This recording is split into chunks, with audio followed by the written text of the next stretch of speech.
அன்பு கன்னிராசி நேயர்களே, உங்களுக்கு 2 பார்ட்டாக நம்ம அந்த சனிப்பெயர்ச்சி பலன்கள் சொல்ல போகிறோம். இப்போ பார்த்தீங்கன்னா, நம்ம ஏற்கனவே பலமுறை சொல்லியிருக்கோம்.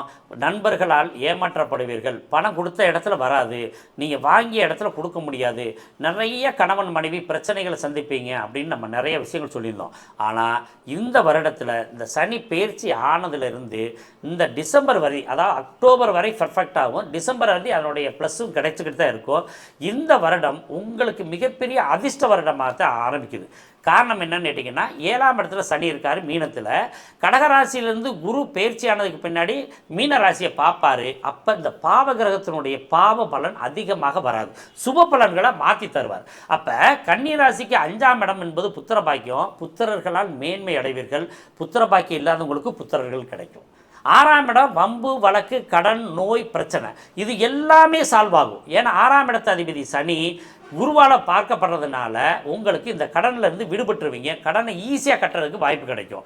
6ஆம் இடம் வேலைக்காக காத்துக்கிட்டு இருந்த அனைத்து கன்னிராசிக்காரங்களுக்கும் உடனே வேலை கிடைக்கும். அதே மாதிரி 7ஆம் இடம் என்பது கணவன் மனைவி, அதாவது திருமணம் ஆகாதவங்களுக்கு திருமணம் ஆகக்கூடிய பாக்கியம் ரொம்ப சிறப்பாக இருக்குது.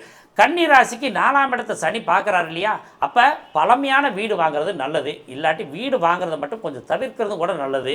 என்னன்னு கேட்டிங்கன்னா, இந்த 4ஆம் இடத்துல அம்மாவை சொல்கிறோம் இல்லையா, அம்மா படிப்பு எல்லாமே சொல்லுவோம். இது மட்டும் கொஞ்சம் பாதிப்பு தந்துடும். அதனால் கொஞ்சம் கவனமாக இருக்கிறது நல்லது. நீங்கள் வீடு வாங்கினோம்னா உங்களுடைய கணவனோடு அல்லது மனைவியோடு சேர்ந்து 2 பேர்லேயும் வாங்குறது ரொம்ப ரொம்ப சிறப்பு. வெளிநாட்டுக்காக வேலைக்கு காத்துக்கிட்டு இருக்கவங்களுக்கு உறுதியாக வேலை கிடைக்கும். நீங்கள் இந்த டிசம்பருக்குள்ளே எடுத்துக்கொண்ட காரியத்தை அனைத்தையுமே வெரி சக்ஸஸ்ஃபுல்லாக நடத்திடலாம். அதே சமயத்தில் அதுக்கு பின்னாடி 2027, 28 நீங்கள் கவனத்தோடு இருந்தாகணும். அதுக்கு பின்னாடி ஒரு 2.5 வருஷத்துக்கு கவனமாக தான் இருந்தாகணும்.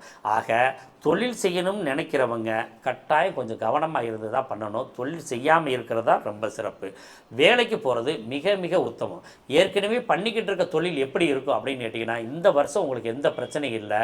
ஆனால் தொடர்ந்து கண்டகச்சனியினுடைய பாதிப்பும் அஷ்டமச்சனியினுடைய பாதிப்பு இருக்கிறதுனால வேலை தொழிலில் கொஞ்சம் பிரச்சனைகள் வரத்தான் செய்யும். சரி, அரசியல் சார்ந்தவங்களுக்கு எப்படி இருக்குது?